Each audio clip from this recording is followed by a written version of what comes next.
Okay, so the task for today is basically to go back and continue our discussion on chapter 12. We are still dealing with air water vapor mixtures, and the idea is to basically look through a couple more, say, definitions, and then solve a couple of problems, right? So we will continue to focus on the mixture, which is atmospheric air, right? Which we said is a mixture of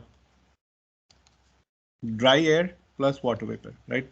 This is a very important mixture that we will be focusing on, and as we said before, we're going to treat it as the ideal gas mixture, right? So both of these components are ideal gases. Now, the thing is, till now we have looked through some of the definitions. We have looked at the definition for the relative humidity, uh, the relative humidity phi, the humidity ratio omega, and today we want to go ahead and define a couple more temperatures, right? So you can see the slide saying dew point temperature. So this is one of the temperatures we want to define, and then we'll look through and define a couple more temperatures before we go ahead and start solving problems based on them, right? So, coming back, let's look at the dew point temperature, what it is, right? So, let's say if you're considering a certain air water vapor mixture, right, and there is some amount of water vapor in the air, so it has a certain partial pressure with it, right? If you're trying to locate the water vapor on this temperature volume diagram, we will need two properties. One is the mixture temperature, T, and the partial pressure of the water vapor. So let's say the point is somewhere here, point 1. Okay, so this is the initial state of the water vapor. Now, if you start cooling it down, uh, the amount of water vapor in the air is going to remain exactly the same. You're not doing anything to the water vapor. The only thing you're doing is you're reducing the temperature, in fact, temperature of the mixture. So uh, it'll start going down along this path, along this constant pressure line, and it'll keep on going till it reaches point D. All right. So at point D, as you can see here, the state is saturated vapor, and at point D, the relative humidity becomes 100%. So the dew point temperature that we are looking at here is nothing but the saturation temperature at the partial pressure of interest, right? So this is what is called as the dew point temperature. Now, why do we call it dew point? What is so special about this?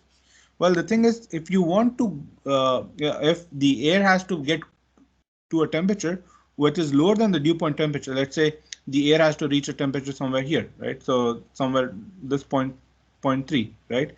So then the way the water vapor goes through is that it goes from the state 1 to state D, and at state D it's already saturated. The air cannot take any more water, right? And then it will continue to go along this path towards the bottom, along this saturated vapor line, and the idea is, of course, it has to reduce temperature, so it'll keep going along that line. But again, the problem with this is when it is going down along this line and reaches, let's say, point 3 or point 2, at uh, at at these points the pressure is lower. So as it keeps going down on the saturated vapor line, the pressure keeps reducing, or the pressure of water vapor keeps reducing. So essentially what is happening is that the amount of water vapor in the air is reducing, right, from its initial amount, and so the remaining water vapor, I mean, from mass balance, something has to happen with the water, right? That is not remaining in the air. So what is happening essentially is that the water is getting condensed. So as the pressure goes down, the remaining quantity of water, which cannot remain in the vapor form, it gets condensed and it becomes saturated liquid, and it basically shows up on the cold surfaces. So if you have a cold glass of water, you can see water droplets forming on the surface, like the picture shows here. Same thing you will see on a cold can of Pepsi, or on the windshield of your car in the morning. In all of these cases, what is happening is that there is some amount of water vapor in the air, right? And this water vapor, depending on how much quantity there is, it has a partial pressure. Now, as we keep on reducing the temperature of the air, right, which happens at night, or which happens when you bring it in contact with a really cold substance, then the mixture temperature goes down, and it'll reach a point where the relative 100 humidity becomes 100%. which is what we call as the dew point temperature. Now, if you want to go at temperatures below dew point temperature, right, at temperature smaller than dew point temperature, then the condensation starts to happen, and so some part of the water vapor, it starts to condense and shows up as liquid droplets on various surfaces. All right, so this is essentially the concept of dew point temperature. So at temperatures below the dew point temperature, there is going to be condensation, right? And the question is, well, how much condensation is happening? So the amount of condensation that is happening can simply be determined by applying mass balance. So let's say you start off with state 1. This is the initial quantity of water vapor we had. And then we want to ultimately reach state 2, right? This is the final temperature that you want to reach. Okay. And the way it's going to happen is that you keep the water vapor moves along this path. The water vapor moves along this path of constant pressure initially, and the temperature keeps going down till it reaches point D. Now at point D, it has reached the dew point temperature and the relative humidity is 100%. Okay, but of course that's not the temperature you want. The temperature you want is temperature T2, which is lower than the dew point temperature. So basically, then the next step is that some amount of condensation happens and it starts moving along this path, right? So the amount of water vapor that got condensed is going to show up as saturated liquid. So the mass of water vapor that got condensed, right, is equal to the initial mass of water vapor, mv at, let's say, state 1, minus the final mass of water vapor, mv at state 2. So basically, we are saying that figure out how much mass of water vapor is existing at state 1, see how much mass of water vapor exists at state 2. The difference between these two quantities is exactly the amount of water that got condensed, right? And that's essentially what happens when you go to temperatures below the dew point temperature. And in this case, T2 is below dew point temperature. All right. Any questions here? Yes, doctor. The Yeah. humidity percentage, we can tell that because it's at saturated vapor, vapor, so we said it's at 100%, right? Yes. Yes, in all cases, if I said at state 2, the humidity is 100%, right? Yes, that's right. Okay, thank you. So basically, uh, when you have some amount of humidity with some amount of water vapor content, which is once you start cooling it down to really low temperatures, then it has to go along this path of 100% relative humidity, which basically corresponds to nothing but saturated vapor. So this is essentially how it proceeds. Okay. So, yep. Any other questions?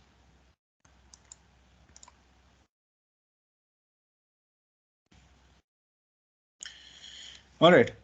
If not, then let's just look into formulating the amount of water vapor that's getting condensed, right? So we want to find out this mass of water vapor that got condensed, and we said this is equal to the difference between the initial and the final amounts of water vapor. We know that the mass of water vapor, MV2, at the final state, at state 2, is less than the mass of water vapor at the inlet. And the difference between these two is simply equal to the amount of water vapor that got condensed, right? That shows up as in liquid state essentially. Okay, so this is MW. So this is essentially what we are looking for. And if you want to find out how much water is going to get condensed, then uh, we can use this formula, but it makes more sense to sort of write everything in terms of the mass of the mass of water vapor, but everything normalized with the mass of dry air. So what we want to do is we want to write m dot w by m dot a, which will become mv1 by ma minus mv2 by ma. Now you can notice that I'm just writing ma. I'm not writing ma1, 2, or anything like that. And that's simply because the mass of dry air is not changing as the temperature of as the air water vapor mixture goes from state 1 to state 2. The only thing that is changing is the quantity of water vapor in the air. Okay, it's reducing as we go from state 1 to state 2. The amount of the mass of dry air, on the other hand, is remaining exactly the same, right? Because we're not doing anything to the dry air. So We typically like to use the mass of the dry air to normalize stuff. And here, when we look on the right hand side, this quantity right here, mv at state 1 by ma, this is nothing but the definition of humidity ratio omega at state 1. So, and this part here is omega 2. So essentially we are saying that the mass flow rate of water, the mass of the water that got condensed divided by the mass of dry air is equal to omega 1 minus omega 2. Okay, so this is how we can calculate the amount of water that got condensed. Now, of course, you got asked the question, how do I get omega 1, right? So omega 1 is 0.622 times PV at state 1 by P minus PV, right? And omega 2 same way is 0.622 times PV at state 2 by P minus PV at state 2. Okay, so you need to know the partial pressure of water vapor, which is an indication of how much water vapor we have in the atmosphere. And using this formula, we will be able to get omega 1 and omega 2. As expected, because of condensation, omega 1 will be greater than omega 2, and therefore PV at state 1 is going to be greater than PV at state 2, right? How much greater? Well, it depends on how much water got condensed and how below we are at the dew point temperature, right? So this is essentially the concept of dew point temperature and how you sort of make this calculation of the amount of water that is getting condensed. Now, this is a simple formula, but its application are there in several ways. So one very common application of the water getting condensed, or one common application where you are using the fact that if you want to decrease the amount of water vapor in the air, then you need to go below the dew point temperature, like we do here from state 1 to state 2. So one common application where this is used is in the air conditioning system of our houses as well as in the car. So you will notice that in summer months, even now, you will notice that when you switch on the AC, there is some droplets of water dripping below your car, right? Or you can walk around at any air conditioning unit, you can see water droplets dripping from the air conditioning unit, right? And this is simply happening because the air temperature is below the dew point temperature. The air is being cooled below its dew point temperature, and therefore condensation is happening, right? How much condensation will happen? Well, it depends on how much water vapor we had initially. So if you're looking at summer months, we have a lot of water vapor in the atmosphere, so PV1 is higher, and therefore the dew point temperature is also higher, right? So even if you go to maybe 25 degrees Celsius or 20 degrees Celsius, you will start to see this condensation. And exactly how much of the water is condensed, well, we can calculate it using the formula, just by knowing what was the, let's say, the humidity level before condensation and the humidity level after condensation. All right, any questions here?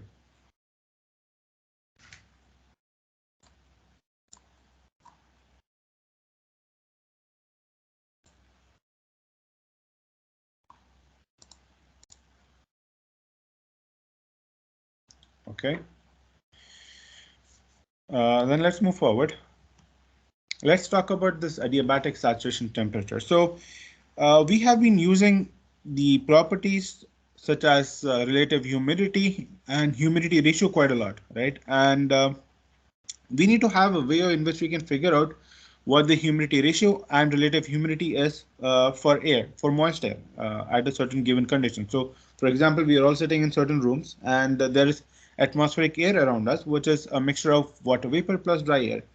Let's see if you want to find out what is the relative humidity and what is the humidity ratio of the air around you. So we need to have an apparatus for measuring that, right? You can either use maybe some electronic devices to exactly quantify the amount of water vapor, but the way it is done traditionally is that we have this adiabatic saturation temperature apparatus. It's a very simple tool. What you have is a big container containing water, right? And the water temperature is selected in such a way that this temperature of the water, which is called as the adiabatic saturation temperature, it's slightly lower than the temperature of the air, whose properties you want to measure, right? So you have a certain air at moist air at a certain at a temperature T. Let's say temperature T is 300 Kelvin, okay, and adiabatic saturation is let's say 290 Kelvin. Okay, it can be anything else. So you want to measure the omega for this moisture that is coming in at 300 Kelvin. So what we do is we send it through this a huge container containing water at a slightly lower temperature, and as the air goes through this container, because of the temperature difference, evaporation happens, right? So you have the water getting evaporated and converting to vapor. So this is designed in such a way that we ensure that at the exit the air comes out as saturated air. So at the exit, the relative humidity is 100%. Okay, and of course, if the relative humidity is 100%, and which has been achieved by simply adding more and more moisture content to the air compared to the inlet, then we can say that the mass of the water vapor at state 2 at the inlet, at the exit, is greater than the mass of water vapor at the inlet. All right. Now this is what we can understand from the way this thing is set up, but what we are essentially interested in is simply omega. We want to measure omega and phi at the inlet. Okay, we don't care about what is happening at the exit. We want things at the inlet. So it turns out if you measure the temperature and the pressure at both the inlet and exit, we will be able to get the humidity ratio and the relative humidity at the inlet. Okay, now this is very interesting, right? So what we are saying is essentially you should have a device such that if you are having some water, some moisture with a water vapor at state 1 given by pressure PV and temperature T, you make it go through a process such that it becomes saturated vapor, right, and comes out at the temperature of the water that you added. So it comes out at the adiabatic saturation temperature. So it goes from state 1 to state 2, right? And the adiabatic saturation temperature is selected in such a way that it's slightly smaller than the temperature at which you want to measure. So the way we can get omega and the relative humidity is simply by applying energy balance. So when you apply energy balance to this adiabatic saturation temperature apparatus, well, the enthalpy of the moist air which is entering plus the enthalpy of the makeup water. How much mass of makeup water are we adding? Well, the exact mass which is equal to the mass of water vapor at the exit minus the mass of water vapor at the inlet, right? There's going to be some difference, and that difference is simply because water got evaporated. Okay, so these two enthalpies are going to be equal to the enthalpy of the moist air which is exiting the apparatus. So here we can all cancel out or take out the m dot a part, because the mass of air is going to remain exactly the same from inlet to the exit. The only thing we are changing is the mass of water vapor. So when you normalize it with m dot a, so we get omega HA plus omega Hg plus the difference in the humidity ratios times HF plus HA plus omega at the exit times Hg, right?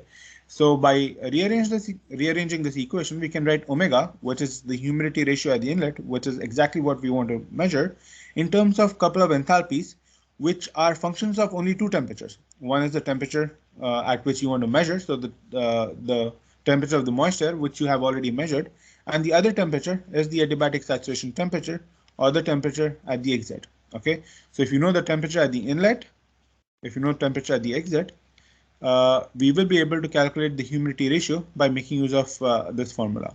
The only other thing that is unknown here is omega dash, which is the humidity ratio at the exit. And as we said, we're going to add some amount of water vapor as it goes through from the inlet to the exit. So we can easily expect omega at the exit to be greater than the omega at the inlet, right? So this is an obvious expectation. So, and you can calculate the omega dash by making use of this formula. It's 0.622 times Pg by P minus Pg. Why do we have Pg? Why not Pv? Well, what we have here is simply the partial pressure of the water vapor. And since it comes out as saturated, it comes out at 100% relative humidity and comes out as saturated vapor, the partial pressure is simply equal to the P sat at the temperature it comes out, which is P sat at the adiabatic saturation temperature. So P sat or Pg at adiabatic saturation temperature by P minus Pg, right? So this is simply one way of doing that. Okay, any questions here?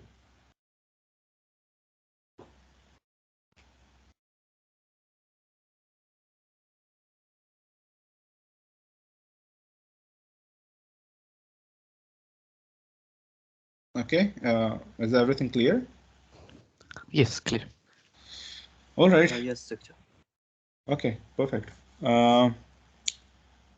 Let's move forward then. So of course, the adiabatic saturation temperature apparatus that I just described, it's good. But it's not something that you can put it in your pocket, right? It requires some space. So there is another way of measuring roughly the adiabatic saturation temperature, because if you look at this, all we need is the adiabatic saturation temperature and of course the temperature of the air whose humidity you want to measure. If we have these two quantities and if we can ensure that the air that's going out is going out as saturated vapor, then we can tell about the humidity and humidity ratio and relative humidity of the air of the moisture that we have at the inlet or of the air that we want to measure. So another more practical approach is to use what are called as dry bulb and wet bulb temperatures. Now let's look at what these temperatures are. Dry bulb temperature is nothing but the temperature of atmospheric air. So if you use a thermocouple or a thermometer to measure the temperature outside, well, that is exactly the dry bulb temperature, nothing else. Now, on the other hand, we want to also calculate omega, the humidity ratio, and the relative humidity. And for us to do this, instead of using the adiabatic saturation apparatus, what we can do is we can use this. You can use a normal thermometer, and we can cover its bulb. Bulb is the sensing element right here. We can cover its bulb with a cotton, wet cotton cloth, okay, and then make air pass through it. Why are we doing all this? Well, the thing is, when you make it covered with wet cotton cloth, or when you ensure that the sensing element of the thermometer is wet, and you have air flowing through it, the air as it flows through will make some water from the wet wick evaporate, and that is going to represent something similar to what we saw in the adiabatic saturation apparatus.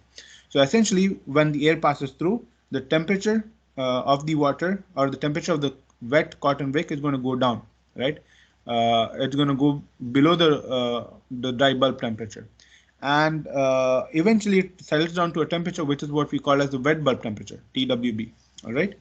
Now we call it the wet bulb temperature because for us to measure that temperature, we need to ensure that the bulb or the sensing element of the thermocouple or the thermometer that you're using is wet. Okay, it's covered in a wet cloth.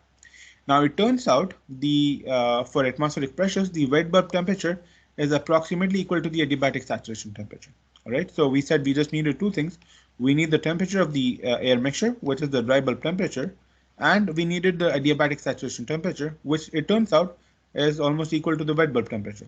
So if we have these two quantities, well, we can go ahead and calculate omega, phi, and everything else. And we will solve a problem where we show you how exactly this is done, right? So it's not something theoretical, it's just not something to look into formulas. We'll go through this entire example, okay?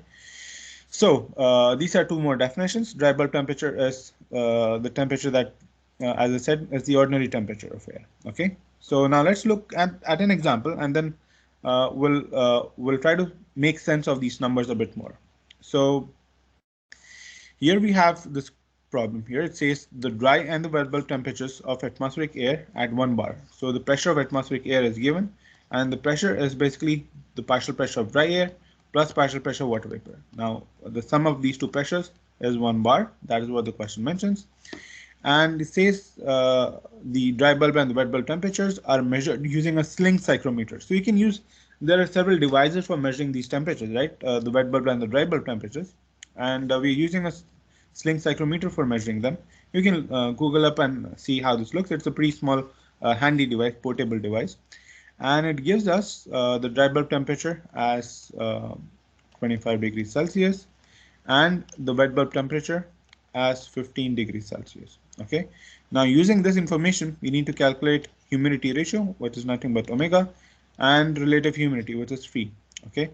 Now for you to make use of this information, we need to remember that the dry bulb temperature is nothing but the temperature of the moist air, right?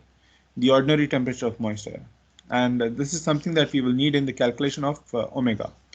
The other thing is the wet bulb temperature. And as we just discussed, the wet bulb temperature is equal to the adiabatic saturation temperature, all right, at atmospheric pressure.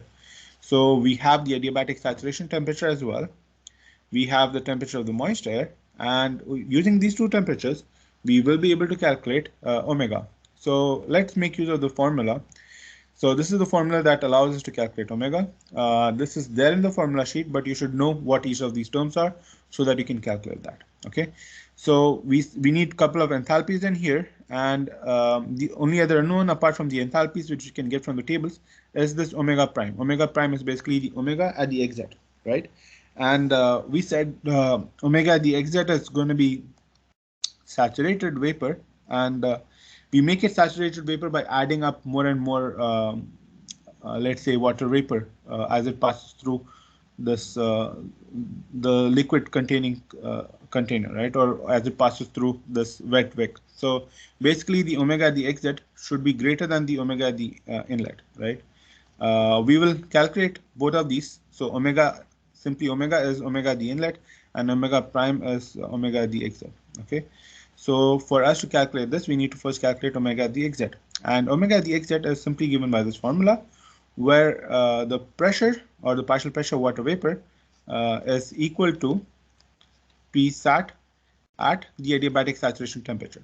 Now, why is it adiabatic saturation temperature? Well, simply because the moist air comes out as saturated vapor at the adiabatic saturation temperature. Okay. So now we can start by calculating this. So the adiabatic saturation temperature is given as 15 degrees Celsius here. That's the wet bulb temperature. So we calculate omega prime by plugging these numbers. So this 0.01705 is nothing but the P sat at 15 degrees Celsius, right? So you put that number in, divided by 1 minus the same number. Where do we get the 1 from? Well, it's the pressure of the mixture. So it was given as 1 bar. Okay, so P by 1 minus P times 0.622, and this is the quantity of water vapor at the exit, or quantity of water vapor per unit mass of dry air.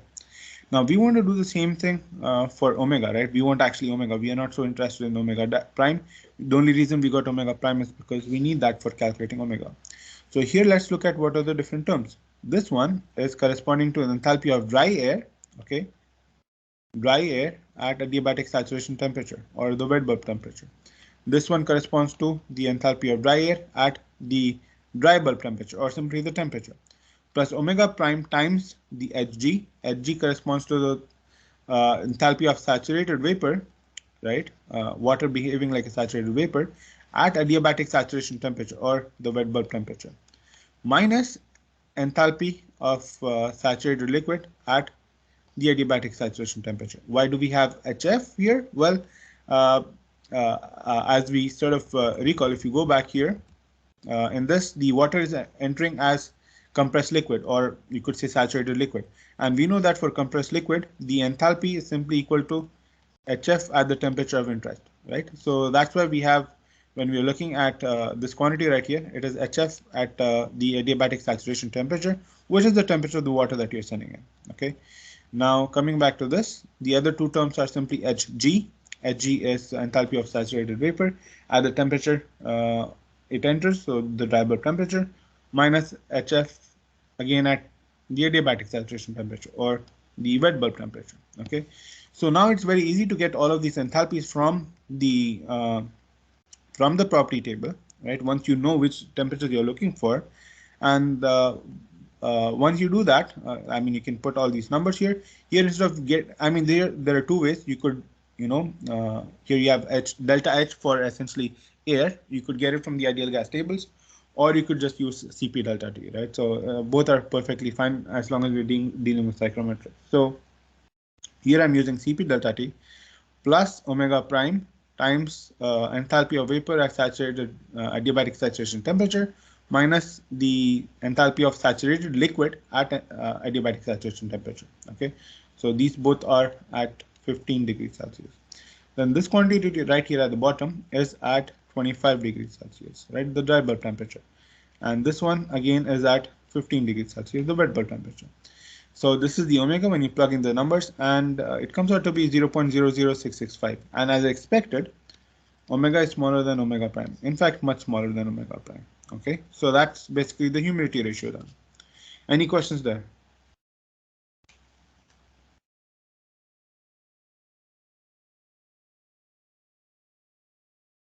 Yes, doctor, I didn't get it how you calculate omega prime when you use BG. TAS. I get the TAS, Mm-hmm. and the B it's 1 bar. Yeah. But what's BG? Okay, so basically PG is essentially the partial pressure water vapor at the exit. So PG basically is the partial pressure for saturated vapor at the adiabatic saturation temperature.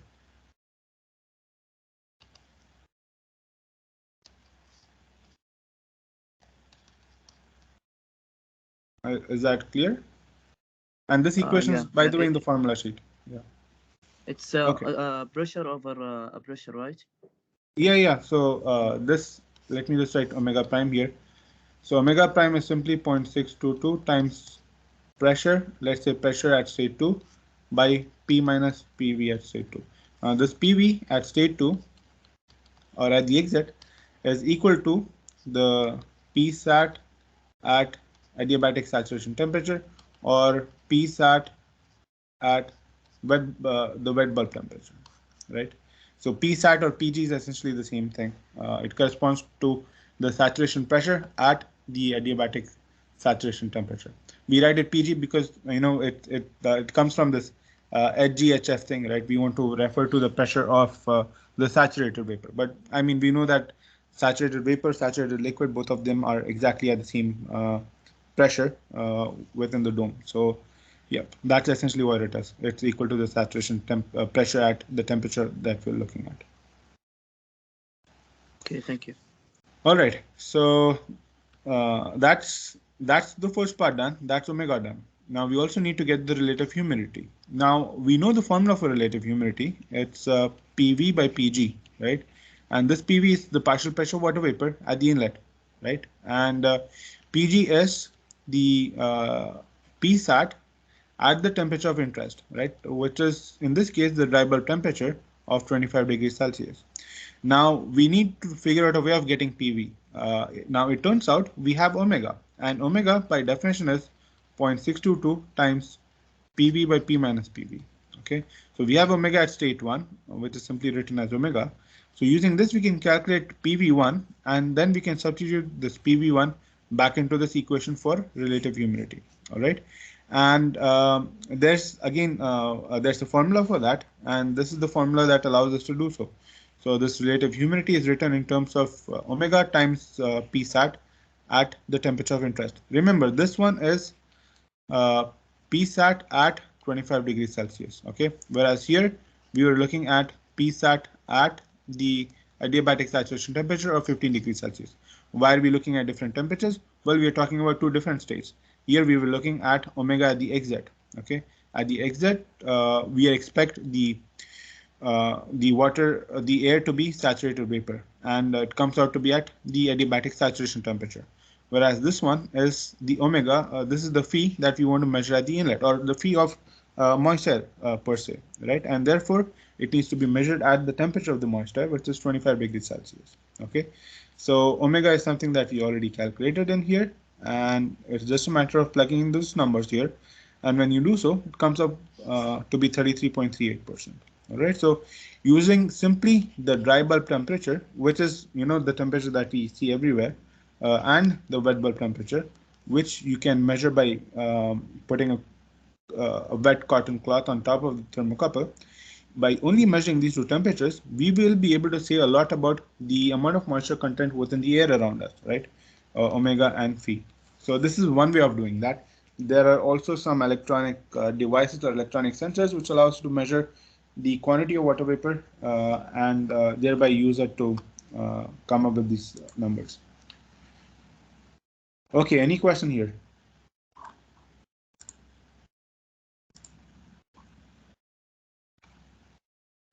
Doctor, is this equation formula sheet? Yes, this equation is there in the formula sheet. The only thing is you should know how to use it. So see which temperatures we are looking for, and you should be able to solve it, inshallah.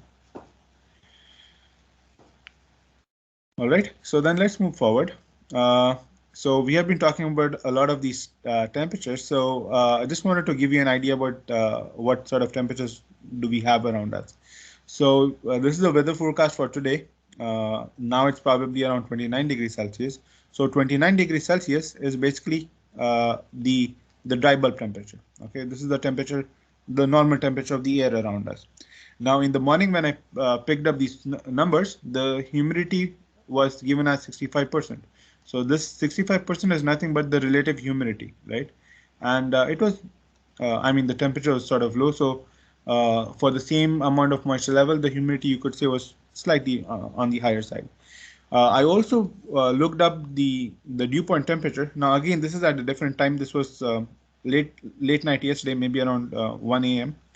So the humidity was even higher. It was about 83%. So this again is relative humidity. And at this condition, the dew point temperature was 20 degrees Celsius. So these are all numbers which are available on the internet, right? So you can look at these numbers, and essentially from the dew point temperature, what you can see is that, you know, if you have at this time when the relative humidity was 83% and the dew point was 20 degrees Celsius. So if you have some let's say if you have a cold drink or a cold glass of water whose temperature is below the dew point temperature, you will see water droplets forming on the surface of the container. Or you could say that if the air temperature, if the dry bulb temperature at night, if it goes below 20 degrees Celsius, then you will see water droplets on your windshield of your car, right? So essentially, this is this is how all these temperatures are around us, and they sort of are pretty useful quantities. Okay, so I've also put up a slide here to so that you can have all the formulas that you have used till now in one place, and it's easy for you to do the homework. Okay. All right. Any questions? Anything else that is not so clear, or you want more explanation about? Yes, Sami. Yes, doctor. When I see water condensing on a glass or on a soda, does that mean that the relative humidity around it is 100%, right? Yes, that's But right. not the relative humidity of the atmosphere of like the Dahran. That's true. Okay. Yes. So basically, the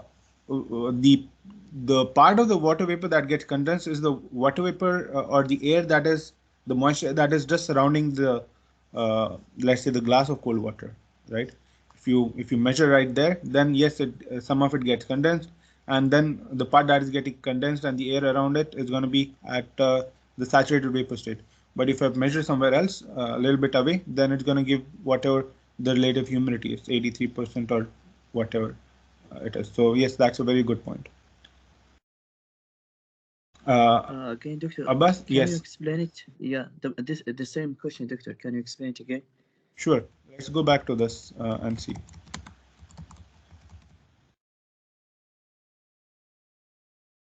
So here we said that, you know, this is the we notice this water getting condensed on surfaces, right? So the water that got condensed here is basically the water vapor from the air that was touching the surface of this glass, right? Or being touching the surface of your car windshield and so on.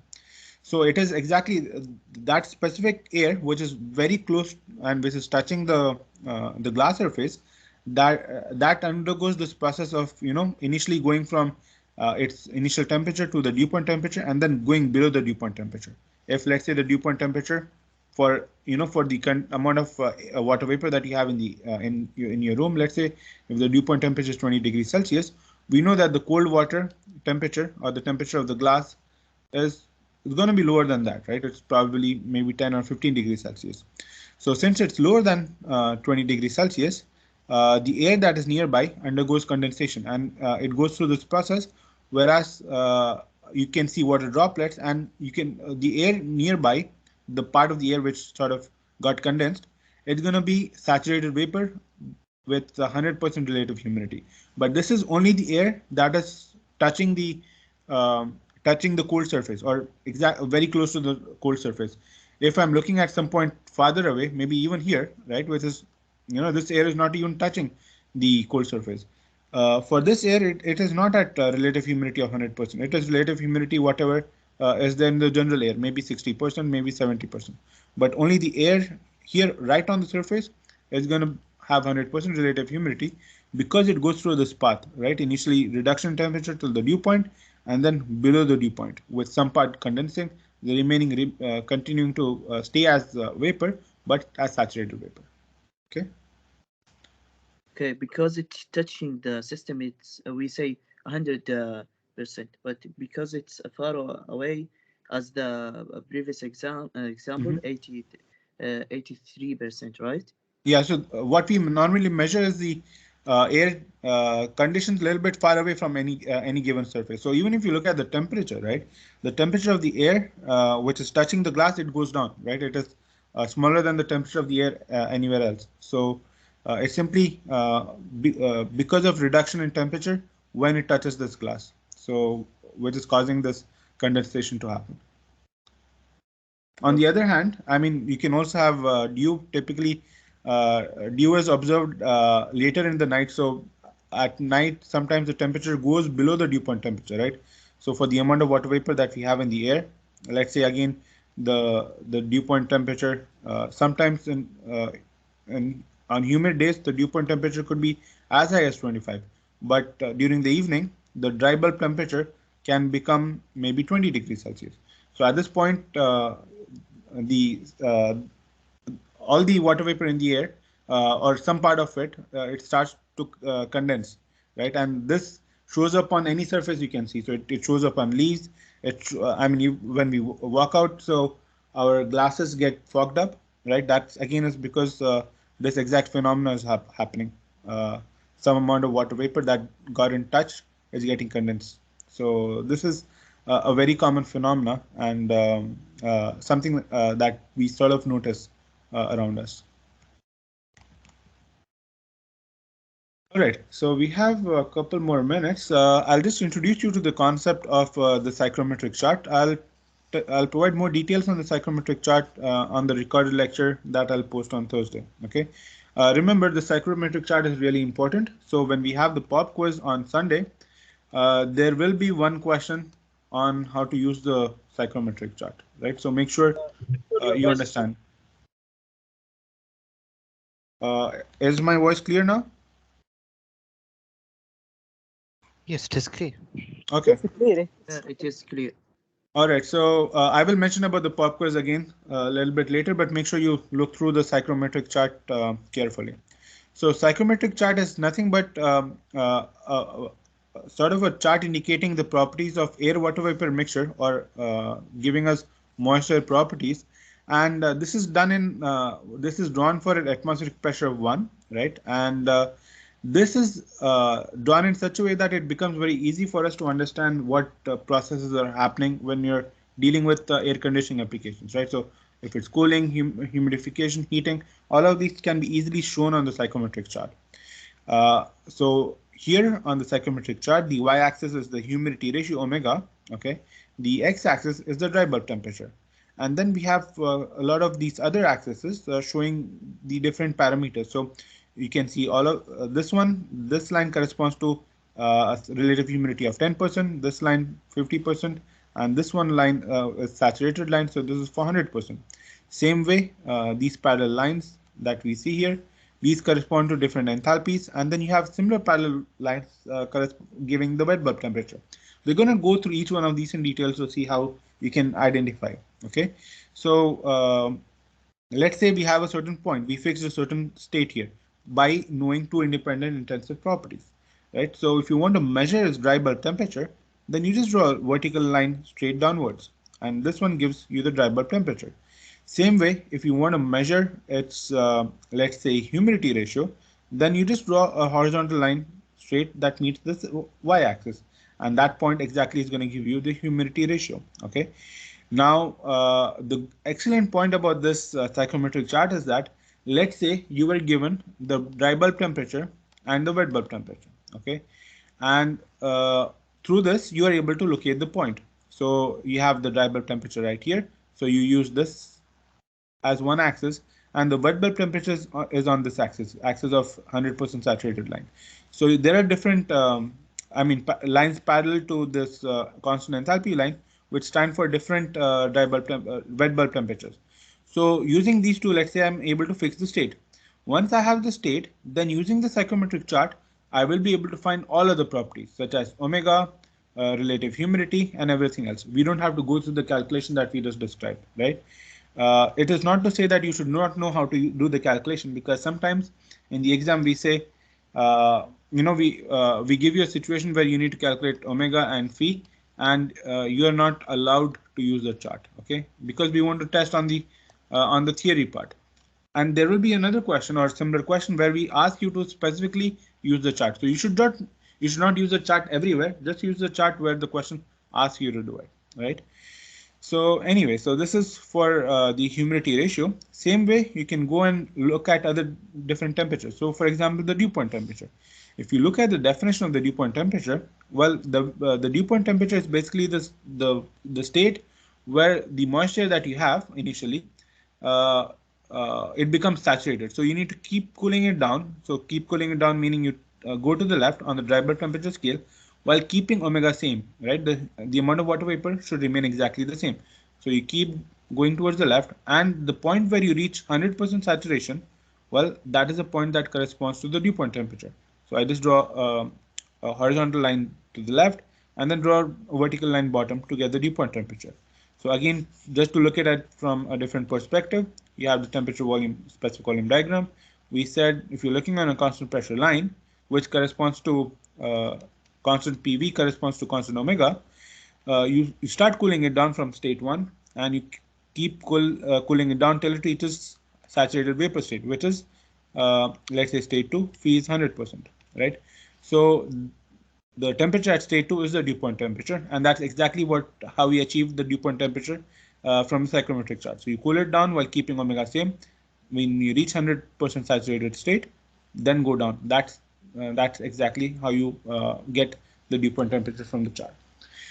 Okay, there are a couple more properties, relative humidity, the enthalpy, and so on, which I'll discuss in more detail in the recorded lecture, and we will solve 2 problems in the recorded lecture. So make sure that you go through those problems and you understand how to pick up the properties. So for now, that's it for today. Thank you for taking your time and coming and attending at this at different time. And for those who could not attend, I'm going to post the recorded lecture, so you can refer to it later on. Thank you very much, and have a nice and long weekend then. See you after probably 10 days then. Bye. Yeah, Dr.